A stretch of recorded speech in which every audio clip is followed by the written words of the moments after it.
12thला केमिस्ट्रीमध्ये एक चॅप्टर आहे halogen derivatives. त्या हॅलोजन डेरिव्हेटिव्ह्जमध्ये काही टॉपिक्स आहेत किंवा मग काही अशा गोष्टी आहेत ज्या स्टुडंट्स खूप कॉम्प्लिकेट करतात आणि मग ते लक्षात ठेवायला खूप डिफिकल्ट जातं. तर ते फॉर एक्झाम्पल ह्या व्हिडिओमध्ये मी एक सिम्पल टॉपिक घेणार आहे, अलाइल क्लोराइड्स आणि व्हिनाइल क्लोराइड्स. आता अलाइल आणि व्हिनाइल ह्याच्यामध्ये कसं लक्षात ठेवायचं, हा ग्रुप कुठला आहे तो. ओके, सो आता अलाइल क्लोराइड आणि व्हिनाइल क्लोराइडमध्ये समजा आपण पहिले व्हिनाइल क्लोराइड घेतलं तर vinyl chloride it starts with V. It indicates that 2, right. This V is for 2. So 2 carbon atoms, a chemical having 2 carbon atoms. आणि व्हिनाइल आणि अलाइल ह्या दोघांमध्ये पण डबल बॉन्ड्स येतात.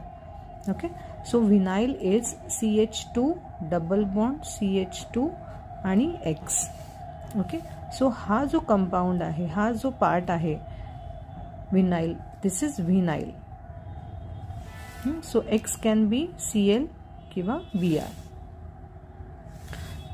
सो व्हिनाइल इथे असं लक्षात ठेवायचं आहे की vinyl with 2 carbon atoms. Okay, आणि halide.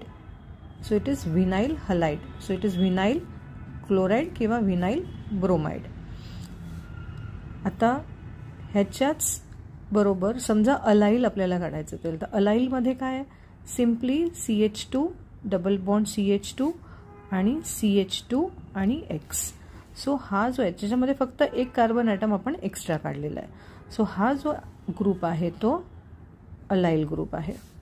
So X can be again Cl और Br. मग हा काय होणार, अलाइल क्लोराइड किंवा अलाइल ब्रोमाइड. आणि इन्स्टेड ऑफ X जर OH असेल तर व्हिनाइल अल्कोहोल किंवा vinyl allyl alcohol. It's as simple as that.